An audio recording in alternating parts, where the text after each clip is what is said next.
artificial intelligence, AI, AI, AI, AI, AI, AI, AI. 2025 has been another crazy year for artificial intelligence. We've seen the rise of thinking models. We've seen video creation, including OpenAI's fictionalized version of it. We are about to host the Cerebral Valley AI Summit, our ultimate insider AI event for startup founders and investors.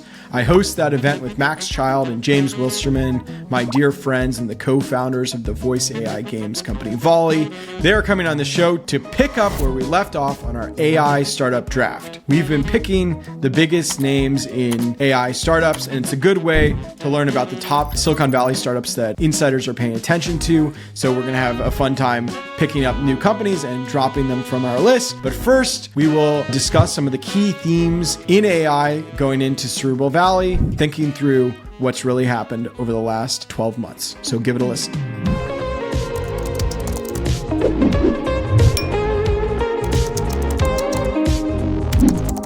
All right, let's get into it. We've got the Cerebral Valley AI Summit coming up November 12th. I'm here with Max Child and James Wilsterman, my Cerebral Valley co-hosts, good friends, and co-founders of the voice AI games company Volley. We have two main objectives for this episode. One, themes, which is half preparation for the event for ourselves and half just sort of like, okay, where are we in sort of the zeitgeist of AI going into this event? And then we'll see what comes out of it afterwards. And then two, our favorite part of the show, we're going to update our drafts in a second. So, hey guys, welcome to the show. Hello, Eric. Glad to be here. Hey, Eric. Hope you're doing well. Yeah, I've got a screaming child. We're 28 days. The draft gets heated. Will you get in trouble over there? Yeah, keep it down. No, I have enough distance that I think I'm far away, but a screaming child can carry quite far. Great, and you guys have been dialed in, thinking about sort of the big themes. So let's get into it. Yeah, I think the goal here is everybody come with at least two, if not sort of three themes that you think will stand out in AI, generative AI. I mean, we do Cerebral Valley twice a year. We did London mid-year. We do San Francisco in November. So these are themes, meant to, I think, look at like a 6-month window or sort of what's the mood for the next 6 months in AI. Max, I know you've thought about this a lot. You want to go first?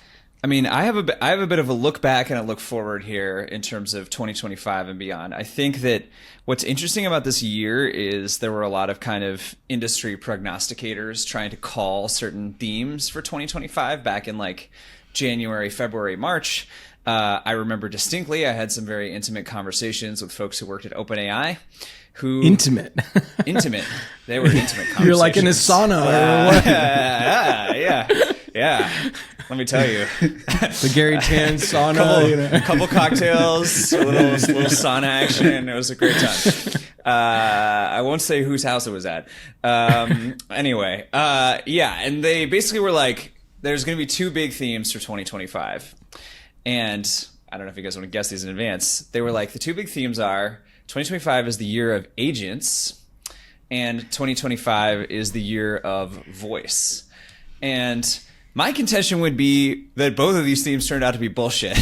Right, like definitely. Too early. Right. I mean, like, I think that we talked about this a year ago on the podcast. I don't even think we'd seen a quote-unquote agent at that point. And right. I think at this point you could argue maybe we're starting to see the contours of what people would define as an agent, but it's almost exclusively in coding.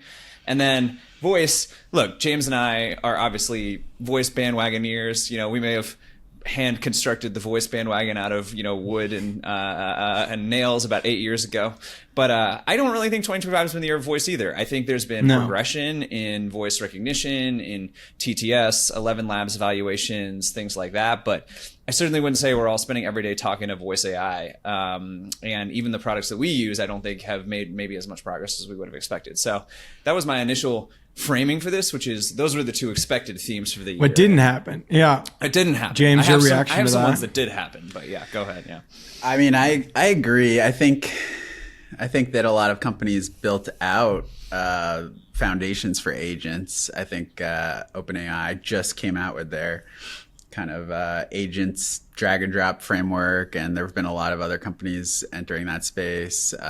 There's like an agents SDK from OpenAI, and there's other companies that have these now. But I agree. I haven't seen like deployment or scale of these in any meaningful way.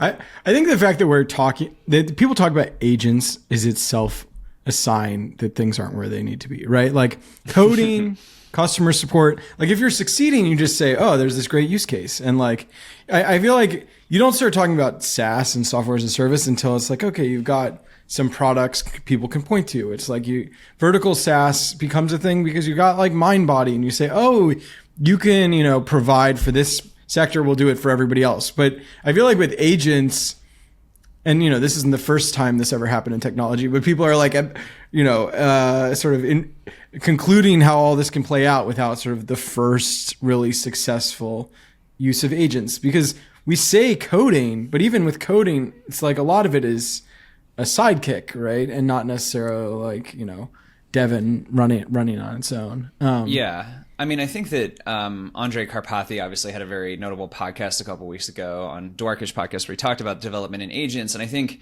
the analogy he used was to self-driving cars, which I thought was a good one.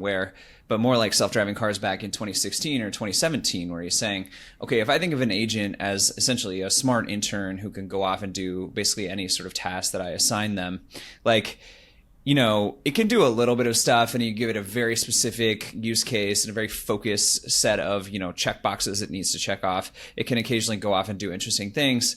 But, his point was what happened in self-driving cars is we ended up having to go through what he called like the march of nines. The march of nines being what percentage accurate is this thing, right? And we started with 90%, and then we got to 99%, and then we got to 99.9%, and then 99.99%, and so on and so forth. And ultimately, to be superior to a human, Waymo, you maybe need 5 nines or 6 nines or 7 nines or whatever, right?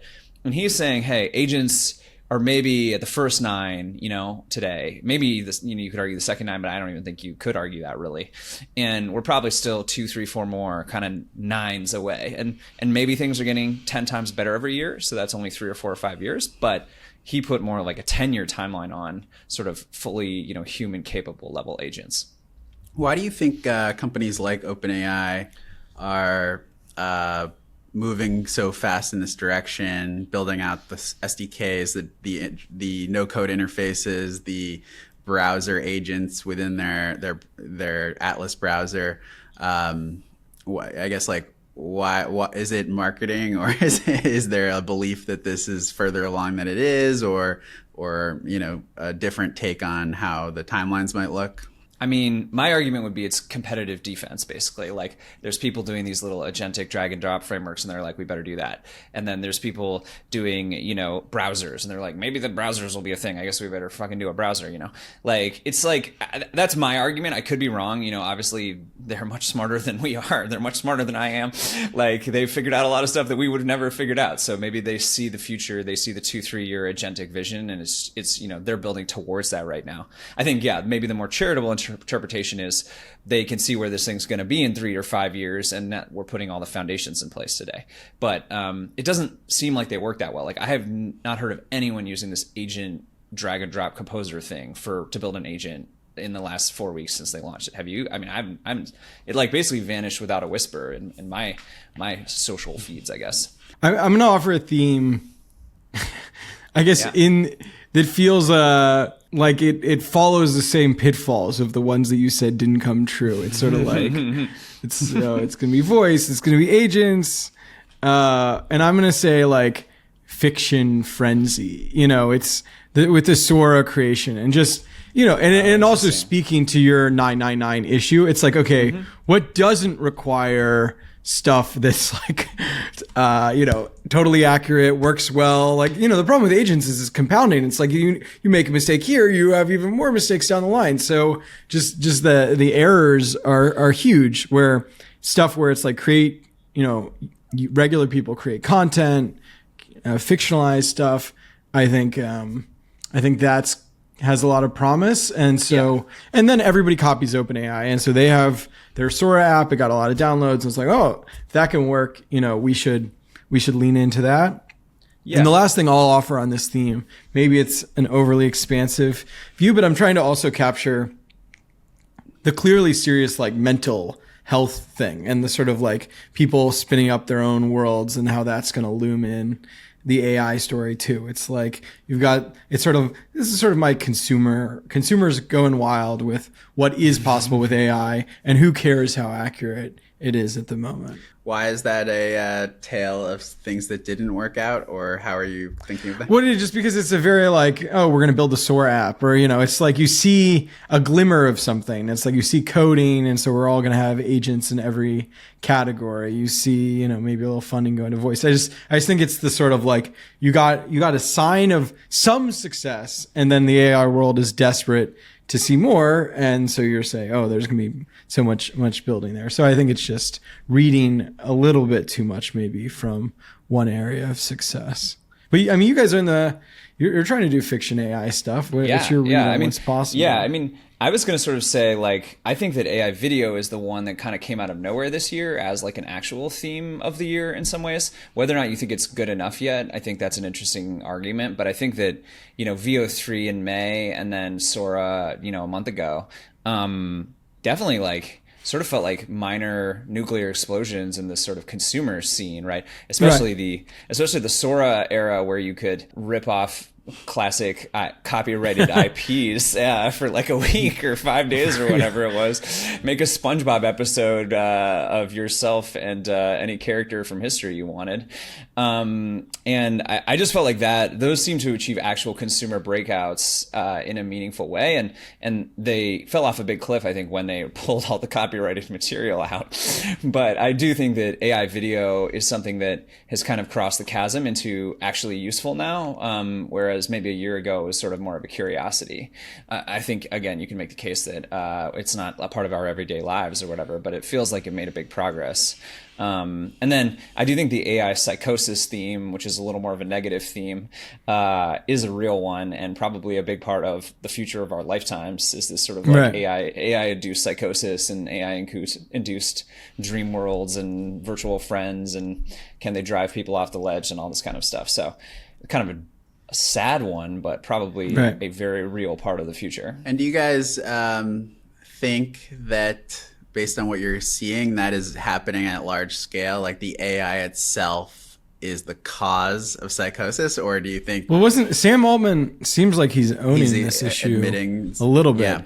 Yeah. I mean, I think he was saying that very recently. I was trying to read what he was saying, and a lot of it was kind of couched in this idea that they have massive scale. They have 800. Right. At scale, all human problems are OpenAI problems. Like, what percentage of non-AI conversations every day show signs of psychosis in the world, right? Right. I mean, a lot. Exactly. It's just, we just have an active psych exam. Yeah, now we of have a lot of people someone who running can all the time. We can actually monitor this. So I'm just curious to see the causality evolve. I think the current chatbots would be net good in that they're trying to ground people in reality. If anything, I'm concerned about where we're going, which is this embrace of what the social media companies did, which is moving, OpenAI, Anthropic, and everybody else wanted accurate answers. That works in the enterprise. That was sort of what researchers building. But obviously the social media world learned, we want engagement, and who cares?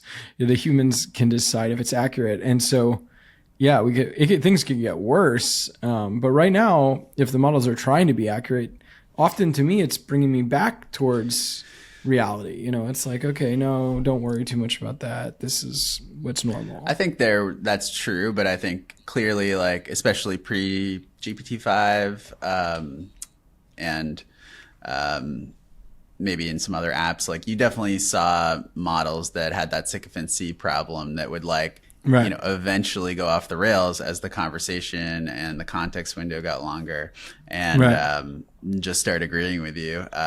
So that, I think, is the risk vector that still exists, but even if the models, on your first attempt are pushing back. For anyone running a startup right now, MongoDB for Startups is one of those programs that's looking to make the life of a founder easier.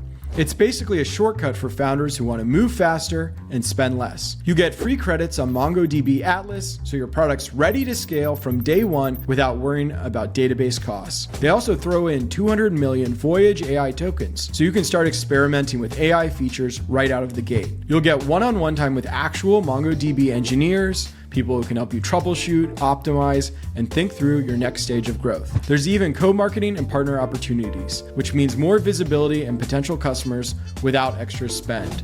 If you're building, scaling, or just trying to stretch your runway a little longer, MongoDB for Startups can actually help. Head to mongodb.com/startups to learn more. I think a theme for the conference this year will be how much AI is holding up the U.S. economy. And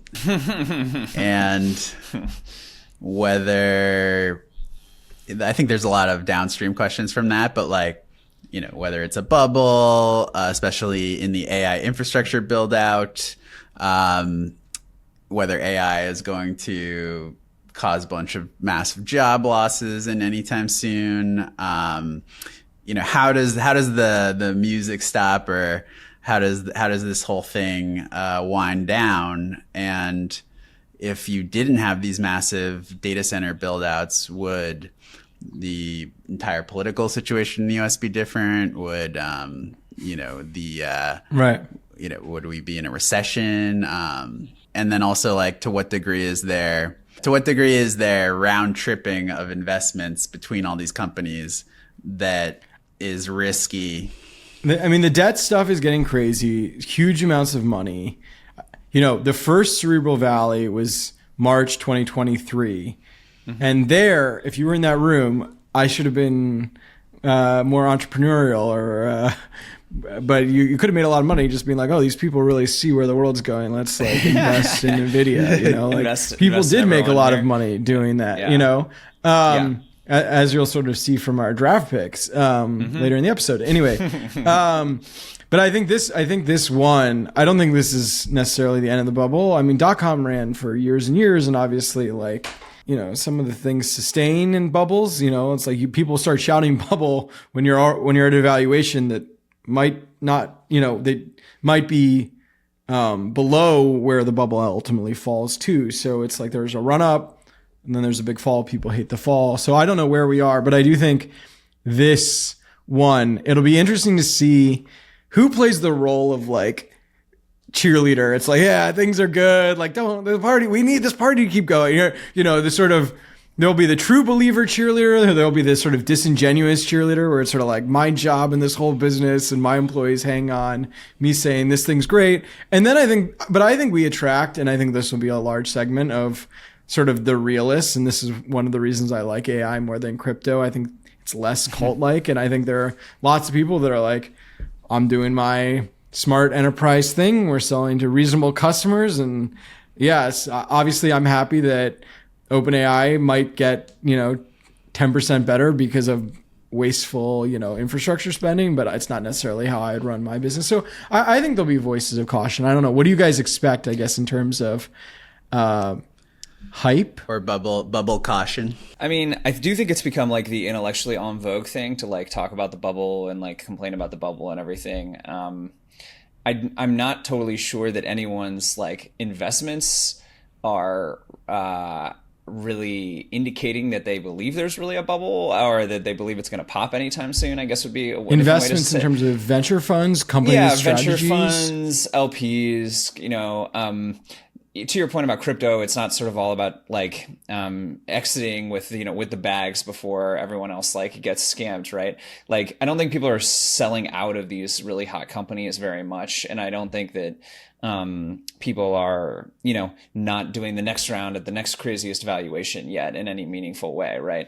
I think that, I mean, Tyler Cowen always has this comment about how, like, well, if you actually believe the U.S. political system's going to collapse, like, why aren't you short the market, basically? It's right. A big comeback, right? And it's like, you know, there are different ways to analyze that question. But I think that in AI, it's like, okay, well, if you actually believe, like, we're near the peak of a bubble, like, you can't really be short necessarily, but you could be secondarying out. You could be not participating in the next hot funding round. You could you could be doing various things that would indicate that you actually believe we're near the top. And it doesn't really seem like anyone's doing that. I mean, you're more of an insider than we are, Eric, but that from the word on the street, that's not what I'm hearing. I think this thing's still got juice, because I talk to skeptical people, I have, lots of the investors. I like to talk to investors who do care about market timing and sort of say, oh yeah, you needed to not deploy a ton in 2021 if you want to make a bunch of money.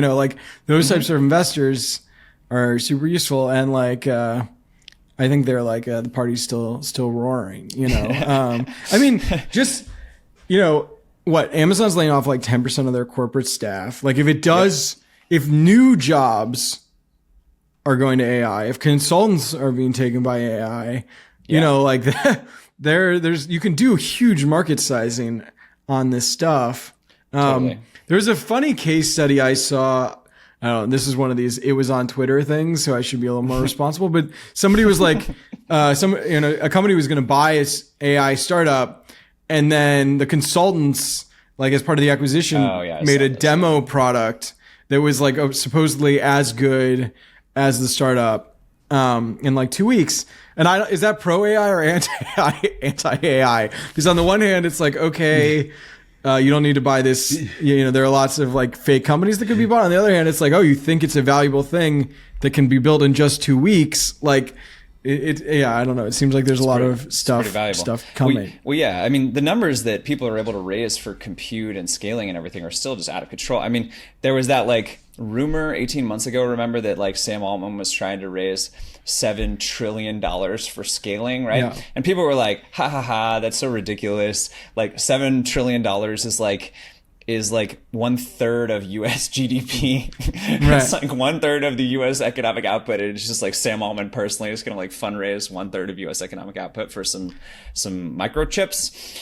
And then I saw someone check in on this recently, and they're well, if you put together all these Stargate commitments, NVIDIA and AMD and Broadcom and all this shit, they're up to 1.5 trillion now. And it's right. And Sam Altman, I think he basically said the 7 trillion, people thought that was too absurd. So I had to come up with a smaller one that people, it's clearly it's just we need a lot of money. I'm trying to reset expectations. 1.5 trillion in fundraising, right, over a 12 to 18 month period. Yeah, there are a lot. It's also sloppy. Sure, of course, but still, it's a lot. I think it's big. We can all agree that and definitely the economy is, the stock market is very is in hung up on it. We've just never seen this level of fundraising in any of our working lifetimes. Right. So TBD if that means they can only go higher. Or it you can saw only Cursor, go lower, but. This is the ultimate insider bubble where Cursor lost one of its co-founders. Yeah. Or I do think there are some of these where it's such high flying valuations, they raise around, and then they're going to lose a co-founder. I mean, I don't know the inside story there, but there clearly are going to be some of these AI startups that get to raise on. It's a good time to be a journalist. Also, doesn't happen. A lot of juicy stories. That a lot going on. Yeah. I like that your sign of the party continuing, Eric, is the more layoffs we see in the U.S. economy. It's pretty hilarious. They're driven concept. by AI, yeah, right? I don't know. That's a good question. AI if it's Amazon, yeah. Or is it just? I do have two more sort of real themes I actually think did happen this year, if that's helpful. And try to stick with the term. So I called mine fiction frenzy. I think I called mine AI. Is AI holding up the U.S. economy? Too long. Too long. Well, mine are. Yeah, U.S. economy hangs in the balance. Anyway. My themes are all internally consistent, which is they're all the year of X, but is it the year of X? We really didn't coordinate on editorial style. Yeah, all right, Max, hit us. So I had the year of agents and the year of voice both as being kind of bullshit themes, but I think fake. There are fake themes. Yeah, there are two themes that I think were very real themes this year, and saw real contributions to the way people work, maybe ultimately to Amazon layoffs, I don't know. But I think the number one thing to me that was sort of thematically important this year was the year of the thinking models, right? The reasoning models. And I know this isn't new news anymore, but O1 was only released like 11, 12 months ago. O3, which was the first thinking model that could incorporate links and actually start referencing real information. And then ultimately, we got GPT-5 with the thinking version of that, Claude, Opus, all this kind of stuff, right? We actually made this dramatic architectural transition in terms of how LLMs work in the last, 6 to 12 months that I think took them to a whole nother level of intelligence and utility. And at least in my personal life, as a startup founder, whether it's, doing product planning or writing memos or researching things or writing emails or whatever, any of the million things, you could use an LLM for, I just feel like my personal usage has gone up like 10x since O3 launched essentially in March or April, because I feel like the utility of these models with thinking combined with sourcing, leads me to find them, I've seen an inflection point in the value I'm getting out of these models. And I think that, if anything sort of real happened this year, I think it was the transition to thinking models that could, make references and actually sort of be accurate in a lot of ways. And maybe that's what's leading to these job losses or these crazy things you could do with these models now. Astute. no argument. I mean, it's just how AI moves so fast. I'm like old news, like 11 months ago. But it's true. It's transformational in a 12-month time frame. So transformational. I mean, again, I consider O3 just even O3, which is less like 8 months or something. Yeah, 8 months ago, right? So, and this was one of Karpathy's sub points, right? That there have been these improvements, and we still need to link all this data and get all this. I mean, it's the theme every year is sort of like, man, there's a lot of value right there that we have that feels like we're not explaining. Here's how you should use it.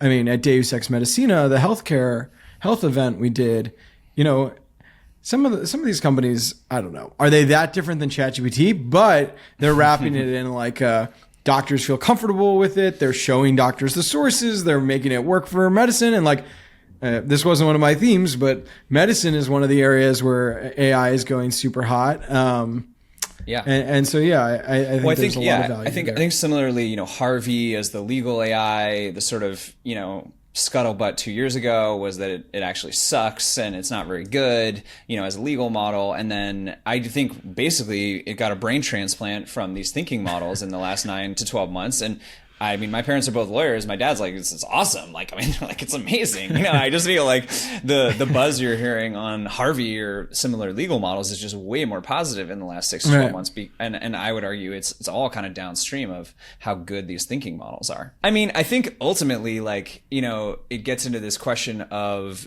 if you have a text in, text out only model, right? Do we reach AGI in 2 to 3 years, right? Because I think that I'm pretty confident that we're nowhere near AGI when it comes to visual interpretation, when it comes to multi-step processes, when it comes to audio and video. I think we haven't really reached sort of quote unquote AGI levels, right? I mean, James and I were talking about recently, I do these little basic visual tests with GPT thinking, the most advanced model. I took a picture of a bunch of pomegranate seeds on a plate because my daughter's really into pomegranate seeds right now, because we counted all the pomegranate seeds and there were almost exactly 100 pomegranate seeds on this plate. It was 99. And I took a picture and it was there are 76 pomegranate seeds on that plate. And I'm like, no, they're not. We counted. There's 100, 101. And then I was like, hey, we counted. There's 101. It's you're right. It's probably a little more. I think it's 82 pomegranate seeds. And you're just okay, it's not 82. It's not 75. You're like my 3-year-old can count pomegranate seeds better than AGI or whatever you want to call it. Do you think that will get solved by models, or do you think that will get solved by tool use, right? Where you could imagine that GPT doesn't have a connective tool to the exact right ML model that can count pomegranate seeds, but it probably exists. Something is deeply wrong that it's so confident when it doesn't have the tool. It's so totally. Something is wrong there. If you were just dealing with another human or another being. They would say like, I why are can't you so count. I confident? can't count. Like, They would just tell you. yeah, you don't I know. don't know. You know, I can't you count. get it wrong Yeah. all the time. People are shouting at you. They Yeah, get it yeah. wrong. Like, I don't know. It speaks to something being wrong. It was like this same day there was some tweet about how it got a gold medal on the math Olympiad or whatever, which is like the hardest math test we've invented Right. for human beings. And then I'm like, it can't count fucking pomegranate seeds. Right. It's Right. like worse than a 3-year-old. at This counting. was solved by Like- Dustin like- Hoffman and the Rain Man. Like, this could be, Right. this could be done. Yeah. So my point to come back to this is that I think for visual, audio, tool use, whatever, James's category, there's just a long way to go in a lot of these areas. Right. But I think if you're like, okay, text in, text out, we're already at this gold medal, US Math Olympiad level. I think that, 05, 06, 07, I know they renamed all these fucking things. So whatever numbering scheme you want to take, but the next 2 or 3 generations of models, I can see us getting to a text in, text out, AGI level of thinking, right? Where for me, the leap forward we took between GPT 4.0 and 03 was the first time that I really believed, I got AGI pilled that like, oh yeah, at least as a chatbot, this thing is going to be, much, much smarter than the average human and basically able to do anything and potentially break ground in terms of scientific discoveries and other things like that. Related theme, my last theme, related, and I just wanted to add it on as a sort of postscript. We sort of forget, again, another old news thing, that the term vibe coding was coined this year. Like the No idea. way. What? Carpathi's tweet was like January this year or something. January is not this year. That's like a different year. No, it was this year. It's been a crazy year. So I would just say as a postscript, as an extension of the thinking model progress, and as an extension of what we've seen with these text in, text out models, I would call this the year of vibe coding, right? I mean, this is clearly the mimetic phrase of the year. There's a million startups that are getting crazy valuations off of it. It is. And the year we're I having will- Guillermo at Vercel and Amjad at Replit, both on stage, different panels. We had Lovable at CV London, Yeah, all this exactly. stuff, right? I would say internally to our company that all of our designers and product managers now believe they can code, websites and prototype things for internal tools. Like we have clearly, Cerebral Valley's 2025 logo is some 3D AI generated thing. Or like Yeah. the design was human, but I think the animation was AI. So I would just say vibe coding as a phrase that has entered our lives, representing the idea of telling the coding bot to what to do and then getting back results and sort of riding the vibes, as Karpathy said when he coined it, was a big deal, and I think was a huge part of what we actually saw happen in the world this year based on large language models and AI. So yeah, those are my two. I love how your years of- strategy is look at the dates and be like, oh, some of these things we take for granted we're so greedy. It's like a lot has happened and it's still very current. And so we're going to be unpacking those themes. Well, you spent all this time complaining about things that were too early. I'm saying, No. These I are like the it. things that I'm actually sincere. happened, I think it's a good point. And you're differentiating, obviously,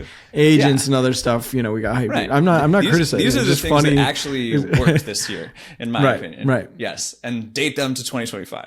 Yeah. James? I have a tangent out of that theme from Max, I guess. I'm calling it the jagged edge of AI. Essentially, if you're not someone who's using these coding models or vibe coding all the time or playing with the latest VO model, or Sora, you're just not really seeing the dramatic improvements. So I think most people in the world are maybe using ChatGPT 5 now and getting a little of this thinking and reasoning experience, but not much beyond that. And then they are thinking, oh, this is going to be another overpromising technology. This is kind of a Silicon Valley pipe dream, AGI. And then what you hear from the labs themselves is like, nope, everything's going pretty well, like on track to AGI. We're going to have automated science in a couple of years. And but Dario made some predictions that aren't really holding up, right? Like some of these predictions. I think that was... Didn't he say 90% of code was going to be written 6 months ago Right. or something? I think that's not that far off inside of Anthropic. Like, I think like... This is like self-driving. Just like definition question or something, or... No. Self-driving where it was just like tomorrow. We're almost there. No. It's I'm like, literally saying, like, I think today you could make an argument based on what I've heard from Anthropic that 90% of the code is written. Oh, by... you're saying it's a human problem. The humans just haven't really figured out how to use the good technology. Yeah, but it's like possible. Yeah, exactly. Like, and you hear from OpenAI researchers and engineers that they like vibe coded or used Codex, their own version of Claude Code to build like a lot of the products that came out at Dev Day. So I actually think there's just like more adoption happening within labs than people realize, and like the people who are AGI pilled in the labs have like a good reason to be, and we're not seeing all of that. Yeah. I mean, I agree with the Jagged frontier in general. I think that it's already not evenly distributed how good these models are at some things, and I think particularly the sort of GPT-5 launch, to your point, was sort of this anti-PR moment where people are like, well, AI, like, it's not really any better now. Yeah. It's just sort of like, it just kind of sucks. Yeah. And it's like, well, try clicking the little... It's insane. Yeah. Well, it's just that it takes some... You have to do the work. You have to find the value Right, in ChatGPT. yeah. But it's insane, this picture that you're painting, that it's like, Yeah. oh yeah, they just have access to ChatGPT and they can't see the value. I'm like, what? Like, Do you agree with Yeah. my sort of story or version of that most people are kind of to Max's point, disappointed by the ChatGPT 5 launch? I think there are a lot of sort of skeptics. It takes too much work to get the value out of it, and people need to be led to water. That's what I keep saying. It sort of needs to be handed to them. Here's the thing it can do. I hear a lot from even people in Silicon Valley who say, "Oh, the labs are lying about AGI." If you look at what's OpenAI is releasing, it's Sora, and they're going to just hack attention, and now Sam is talking about erotica in ChatGPT. So like, it's all a lie. We're talking about AGI less, right? The public conversation. It doesn't feel like the labs are talking about AGI. I don't agree with that. I think they still talk about it a lot. Like, I think they... We should gauge that. was talking about it in a live stream today. Yeah.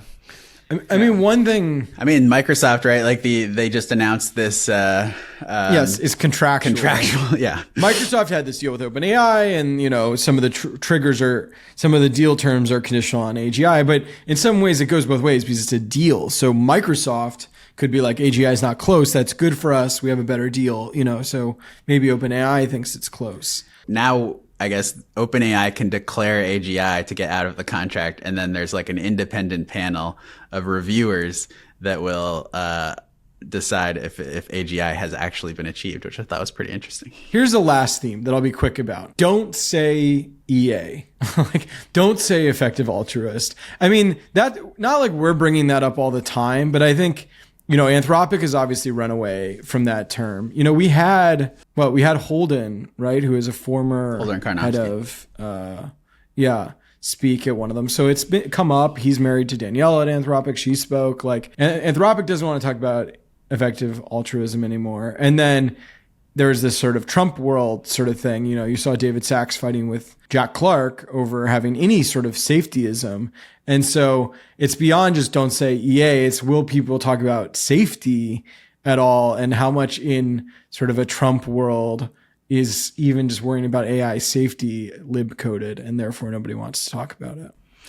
Yeah, David Sachs went like further and said all of this was regulatory capture, which I thought was just a very strange. There was like performative jump. Like, like it's clearly not performative. To your point, like they've been talking about this for a decade.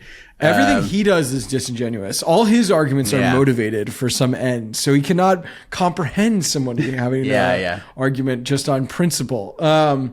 All right, those are our themes. I'm giving myself the last word on that one. Very excited for this next segment. We're going to go into the draft. We've been doing this for a couple years now. So we already have our picks, and we're going to be sort of dropping and then picking up some new ones.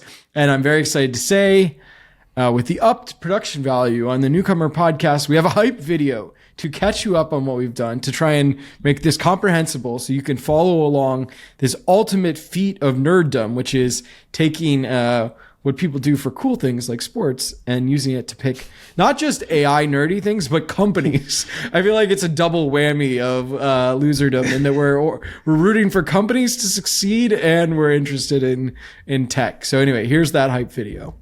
In living rooms everywhere, die-hard fans chase glory through fantasy football. In newsrooms, armchair strategists bet the house on who wins the Oval Office. But in Silicon Valley, these insiders draft generative AI startups. This is the AI Fantasy Draft League. In 2023, GMs Eric Newcomer, Max Child, and James Wilsterman chose their 5 startups. OpenAI, Inflection, Character AI, Glean, and Mistral AI. Databricks, Pinecone, Cohere, Modular, and Imbue. Hugging Face, Anthropic, AI 21 Labs, Replit, and Adept. After a year of celebration and regret, I'm dominating right now. Bad pick.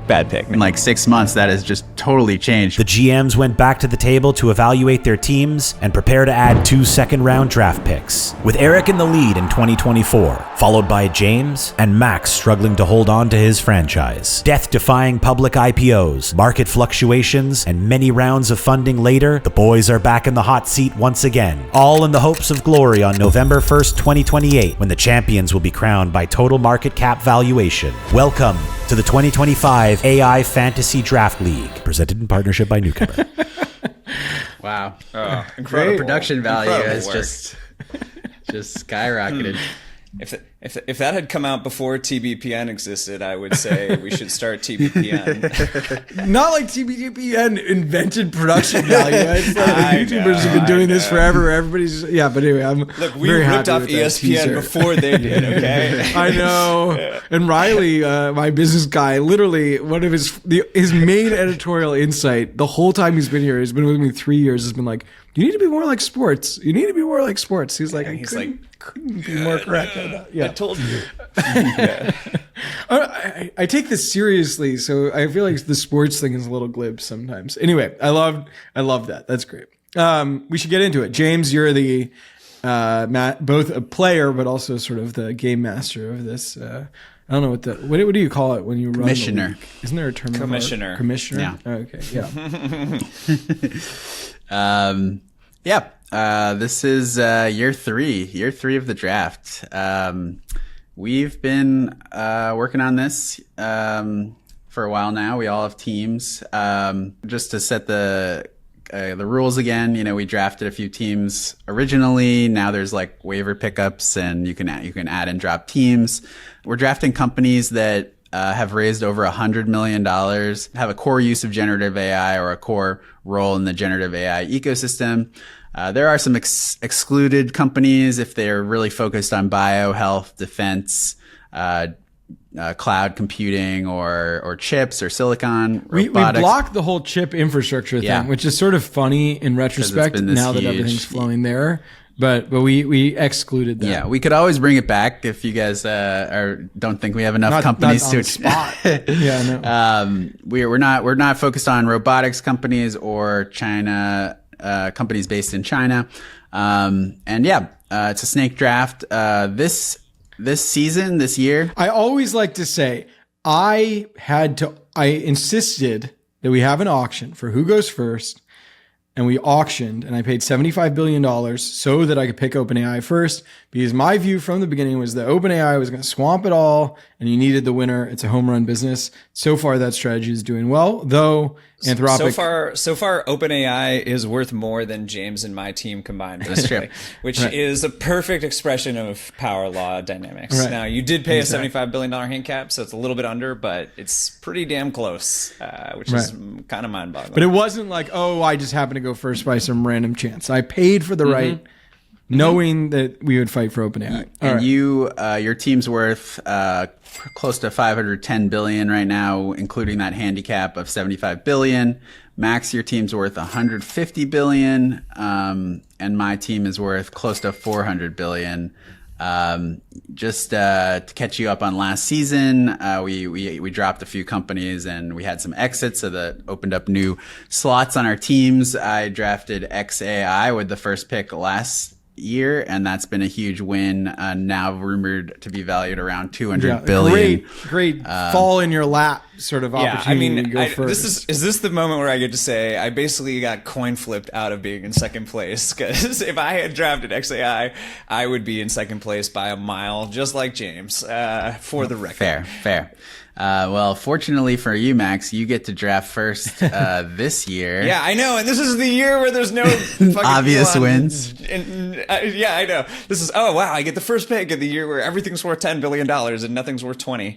So I guess first to start, Max, do you want to just quickly go, run through your team and then also let us know if you're dropping any of your team? Sure. My team today is Databricks, Cohere, Modular, Scale, Sierra, Sakana, and Hebbia. It's not great other than Databricks. I did get an exit with Scale at $29 billion. Are we calling that an exit, basically? I think I'm calling that. We've gone through this a couple times where there's been these pseudo exits count. Yeah, so I'm counting that. Again, I'm in last place by a huge margin. My team out on the field has just not really been performing. Sierra's a good company, but Cohere, I think, is going to have a second.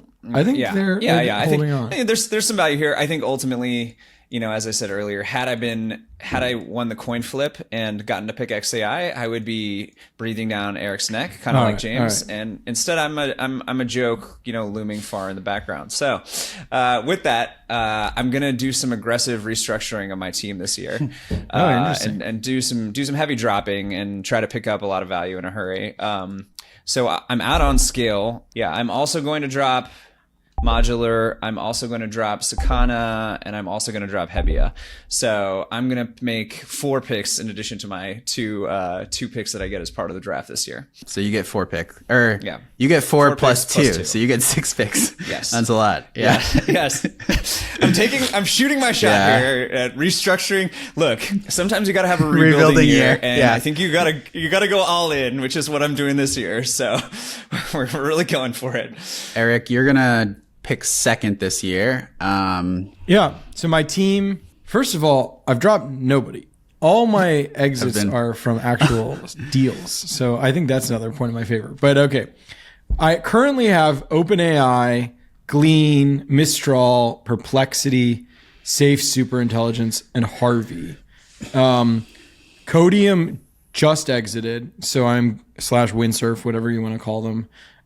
So James has that at 2.4 billion. I haven't scrutinized those small potatoes. And then I've already exited Inflection and Character. So I replaced those last time. So I have an extra spot thanks to Windsurf. Yes.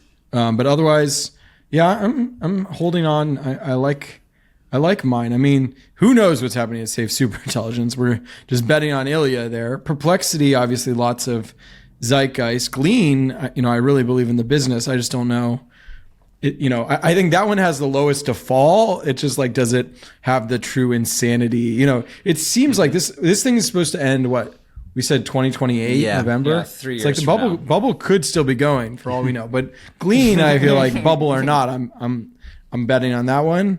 So I like this team. And Harvey, we're putting him on stage at Cerebral Valley. They're getting just another boost, the little boost that they need, to really go the distance. To your point, it'll be hilarious if in 2028 where the bubble has popped and the stock market has collapsed and the final scoring is really just about like whose businesses collapsed the least in the final year. That's how bubbles work. Mark Cuban made his fucking fortune stone at the right time. Your Scale deal could be OpenAI will be like minus 400 billion, and like James and I will have these like little like cobbled together stones with like companies can only instantly go to zero. You can't be minus 400 billion. I don't know what you're. No, I mean on your current valuation, like from 500 to 100. Or something. I see. I'll drop from I thought I just meant. I thought like they were going to be in debt, to the Saudis or something. To that, No. I just meant 400 down from today, not minus 400 valuation. Yeah, we'll see. Yeah.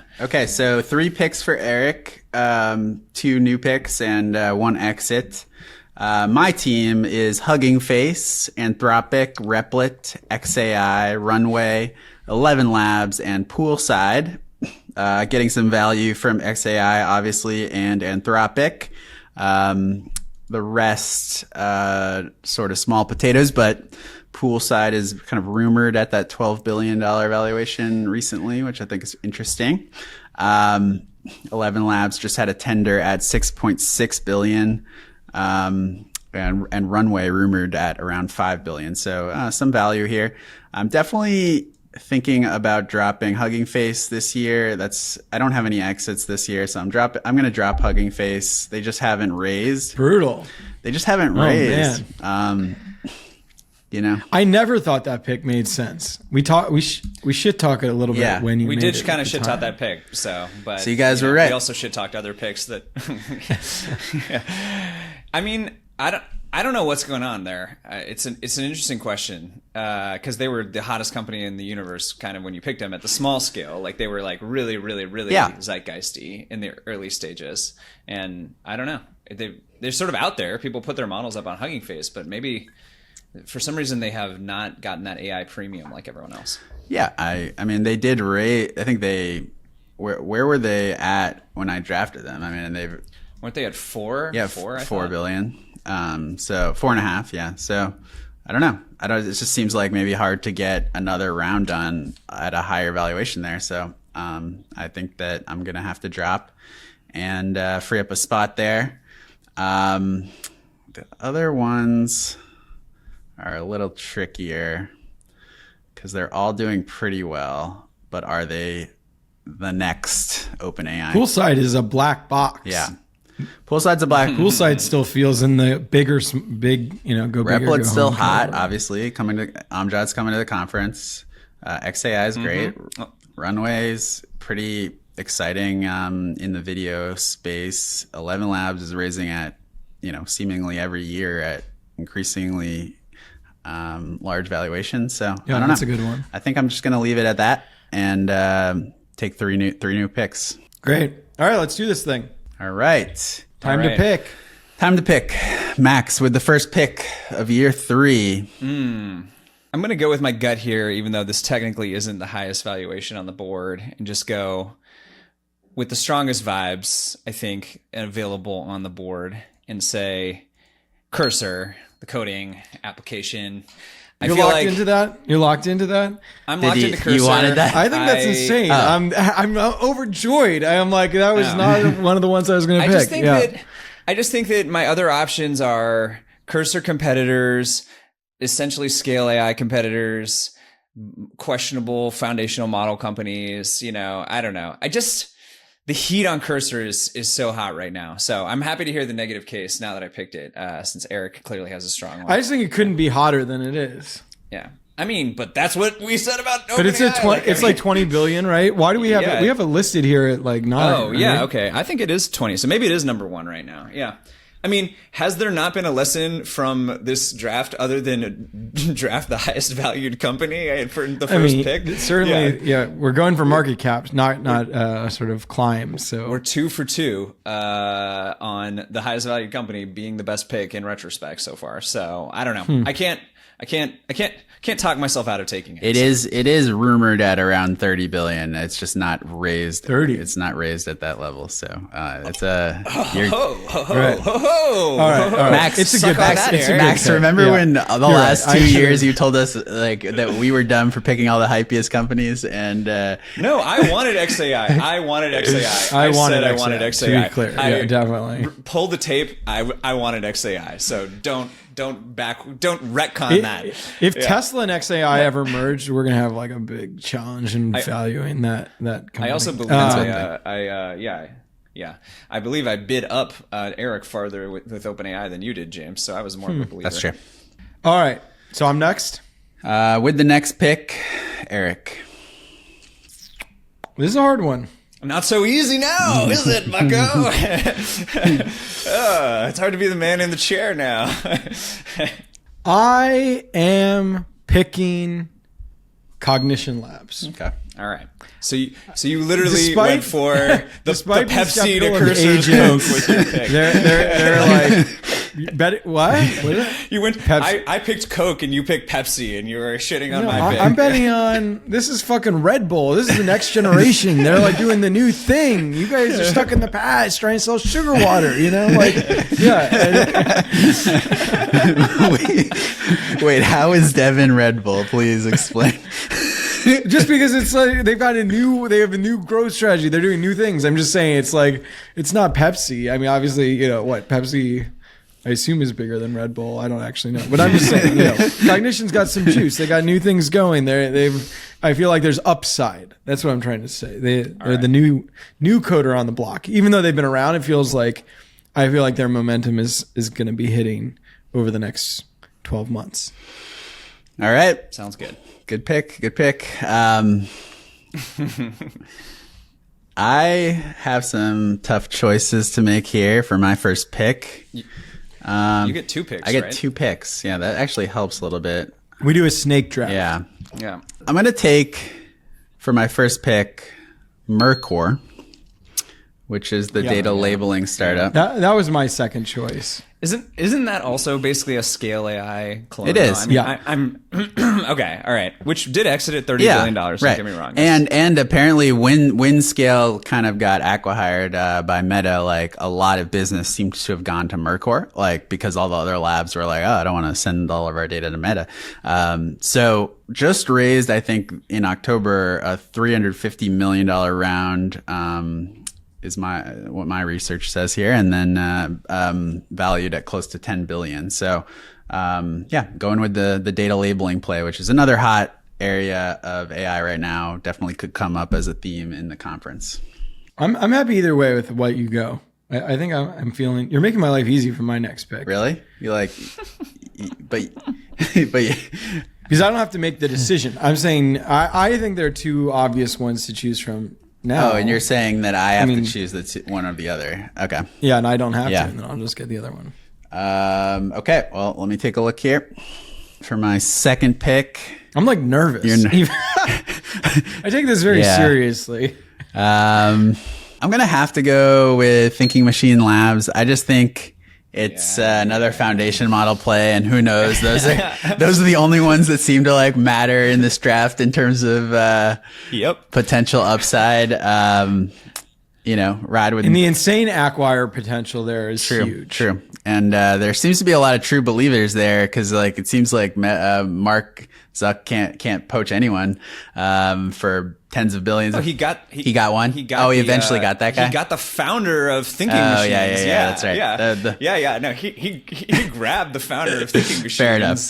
The co-founder. Okay. Yeah, and nobody knows what they're doing, but they come out with interesting research. It seems like, but I agree. It's a little bit of Mira Murati, CTO of OpenAI, founded this company. Andreesen Horowitz is now a big backer. But it's totally mysterious. And when this thing goes to 200 next year, you guys can't say that I got a steal because we had the shot at it. We had the shot at it. So I'm excited. I already have the Ilya one. So on one hand, I was like, save super intelligence, have thinking machines, and have, I don't know, the pair of speculative, super hyped, but... it made it a little easier to pick right after Mercor because I'm like, all right, Mercor, we got real revenue and a real business and something's happening there. But yeah. All right, passing it back to Eric. I'm back. It's back to me. Yeah.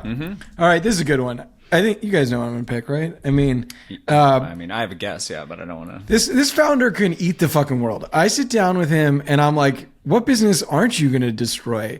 Guillermo, CEO of Vercel. I'm picking up Vercel. First of all, even if they don't succeed in vibe coding themselves, they are like doing a lot of the infrastructure work for a lot of the vibe coding. So it's like Lovable wins fine, like still use Vercel. So I think Vercel is like in a cool position. And I think Guillermo is a very talented CEO, and yeah, I think they're going places. So happy to pick up Vercel, a sort of infrastructure play with consumer aspects. Yeah, that definitely would have been the next pick for me. Now it gets a lot more interesting, I think, because I think there's a bit of a cliff here. I get 2 picks, right? I'm lost now. Yeah. Yeah, I'm pretty lost. I mean, This is when it gets fun. yeah, I think thematically in the thinking machines category, I feel like I just have to grab Reflection AI here, just because open source foundational model company. It's American. Apparently, that's part of their story, and we're going to have some sort of national security defense by having another cool foundational model company. I don't know. It's got big time backers, Sequoia and DST and all these folks. So, yeah. Ultimately, I think I honestly know very, very little about this, but Same, I know barely anything. Yeah, I'm like, it's worth $8 billion and it's a foundational model company. Sign me up, Scotty.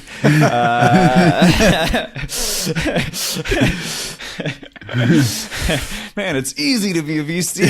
Okay. It's easy, especially when you don't have to really pay. Like, we're not like we're not caring about the cost. We don't of worry the about equity. dilution. Right. We only care about market cap. So if you were in a VC, I think our incentives would be different. I agree. If you were like, okay, sure, I'm going to get diluted like crap. And do I so want maybe it it's at not this worth it, price versus like, am I just trying so to... the way we set this up incentivizes foundation models, and it would have also incentivized infrastructure companies. Well, this is a classic debate in fantasy football, right? Is like you do snake draft or you do auction draft, where you actually have to like pay out of your own budget and stuff like that. So well, next time we can be a little bit more savvy.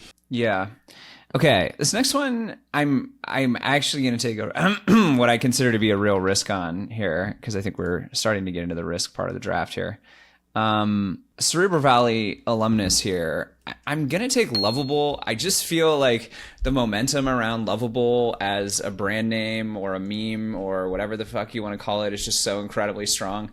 And I don't necessarily think the product is like that much better than a bunch of other similar competitors or even ultimately Cursor, but I think that, it's just got that sort of like mimetic force and growth. And I do think the founder is, has a lot of kind of narrative power around the company. I lit them up on Twitter. They had the most dark pattern. Oh yeah, unsubscribe. No, I don't. And I don't they're getting all this shit on Twitter about like whether their growth metrics make any sense. I don't know. No, Some I red flags was giving to them me. some of that shit. So maybe it's a dumb bet, but I do also think that like probably there will be a consumer brand in like make a website with an LLM, and maybe it will ultimately just be OpenAI, in which point this is all irrelevant. But they feel like they have by far the strongest like lead on being kind of the consumer brand for vibe coding, for lack of a better term.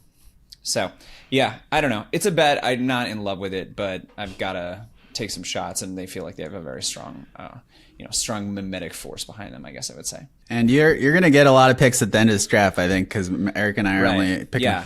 All right, I'm up, and I can't give away all the companies that I think are good left. We're definitely deeper. It's less like, oh, just buy the highest valuation now. I'm not willing to go first. There's companies that I like sub 1 billion that I'm like, oh, you could bet on them, but it seems risky. I'm embracing one of Max's themes, which is video is doing better than voice. And I also do think, it's more fun this isn't like a fun business to pick, but it's like selling to businesses is a good idea. There's money to be made. That's sort of the Glean case. And I really like the CEO of this company, Victor. So I'm going to pick Synthesia. Synthesia, yeah, okay, yeah. And it's also got it's European undervalued sort of thing going, and so yeah, I think they'll go far. I'm picking Synthesia. Well, they just leaked that they turned down an acquisition offer for $3 billion, right? Oh, I missed that. I didn't even know that. Oh yeah. Yeah, so they're definitely going to raise it like 5 or 6 pretty shortly. Some Great. good Smart pick. Good value in the lower part of the the draft if they're thinking about raising, or close to 5. All right, James. Okay. James, final pick. Final pick. I'm gonna go out on a limb as well here. Deep in the waivers pool right now, but in talks, I believe, to raise in the 2 billion range. Suno. Yeah, that was also pretty high up there. I don't think that's deep in the waivers, is it? Really? I mean, right now, if you they're obviously leaking all their ARR growth to close it around right now. yeah, I'm just saying like they their current valuation is sub $1 billion, 500 million or something. Sure. Okay. So Yeah, there's been a lot of hype around them in the last like week, and they leaked like 150 million. Or I don't know if they did, but that leaked 150 million ARR. A lot of discussion, obviously a lot of potential IP risk, but every IP lawsuit these days seems to be going in the way of the models. So we'll see if that stands. But I think no matter what, they're really interesting acquisition or Cerebral merger. Valley alumni. Yeah, so I interviewed Mikey at New York CVAI last year. You looked into his eyes. And I was like, You yeah, like the cut of I his want jib. this guy on my team. He's he's going places. It was okay, that's my pick. Great. Nice. All right. James and I are done. All right, you guys are done. It's time to try to grab some value off the So how many do you have? ground here. Well, I have 3 so far, but I get 3 more. Wow. Yeah. Yeah.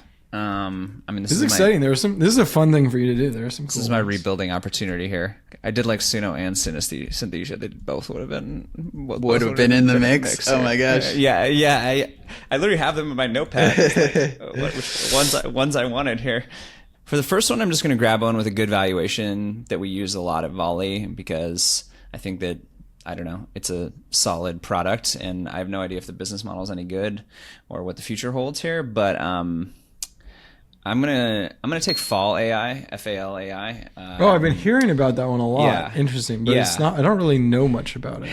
They're essentially like a kind of a clearinghouse or single API provider that lets you call on any of the photo and video models. So it kind of plays into this photo and video theme, which is like you're going to need to be able to switch between these models really easily and grab the new ones, and they take a little cut of that. So it's almost like a marketplace for photo and video models. And I don't know if that's ultimately where value will accrue in the stack. There's a lot of argument that their margins will be computed to nothing or whatever. But like today, we at Volley as a consumer company get a lot of value out of having like one place to sort of call into for any kind of photo or image generation. And so, yeah, I don't know. Feels like Invest in what you know.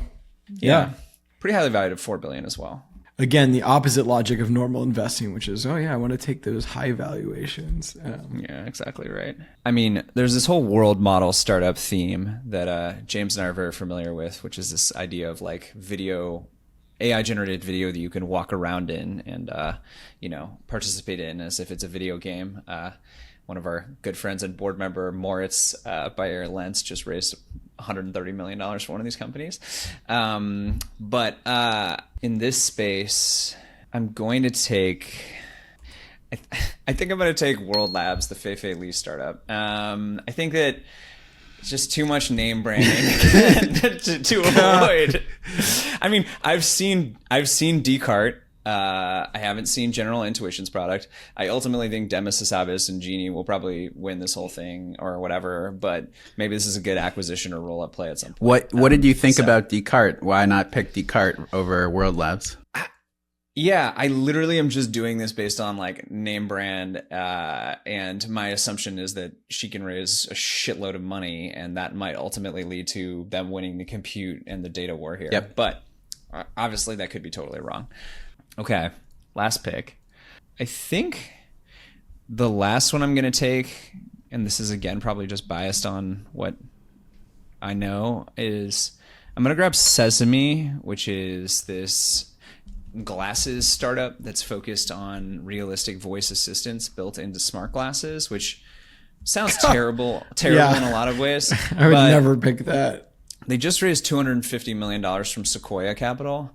Good firm. Not nothing. And I do think their TTS voice is quite good. And I think that ultimately it's interesting to see people playing in the sort of voice and glasses space. And they might get rolled up by either Mark Zuckerberg or Apple or someone else like that at some point. So it feels like just a real YOLO play here.